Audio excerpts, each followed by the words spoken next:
নতুন সংসারের জন্য সবজিপাতি তো কিনতেই হবে, সেটার জন্যই চলে এসেছিলাম সবজি মার্কেটে।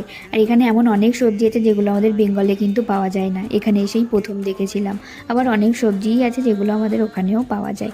মোটামুটি যেটুকু প্রয়োজন সেটুকুই সবজি এখানে নিয়ে চলে যাচ্ছিলাম আমরা এখন গ্রসারি জিনিসপত্র কেনার জন্য। এটা হলো ন্যাশনাল হ্যান্ডলুম, এখানে মোটামুটি সব রকমের গ্রসারি জিনিসপত্র কিনতে পাওয়া যায়। আর এখানে মেনলি এসেছিলাম আমরা হলো চালটা নেওয়ার জন্যে, কারণ আমেদাবাদে চালটা খুবই দেখে বুঝে আমাদের কিনতে হয়, কারণ এখানে বেশিরভাগ চালই হলো সেদ্ধ চাল। এখানে যেরকম অনেকটা ভ্যারাইটি পাওয়া যায়, তো একটু দেখে বুঝেও নেওয়া যায়। ডালেরও অনেক ভ্যারাইটি ছিল, পাঁপড়েরও অনেক ভ্যারাইটি ছিল। তো মেনলি যা যা জিনিস আমাদের প্রয়োজন সেইগুলোই কেনার জন্য এখানে এসেছি। তো এখানে যেমন চিনিটা দেখলাম, চিনিটা লাগবে, নিয়ে নিয়েছি। এখানে ছিল মুড়ি, তো একটা মুড়ির প্যাকেটও নিলাম, একটু চিড়ে নিলাম। তো মোটামুটি সব রকম কিনে এখন এখানে বিলিং করতে দেওয়া হয়েছে। আর বাইরেই ছিল অনেক রকমের খাবারের স্টল, তো এখানে আসলে যেটা আমি সবসময়ই খাই সেটা হলো বড়া পাও, তো এবারও মিস করিনি।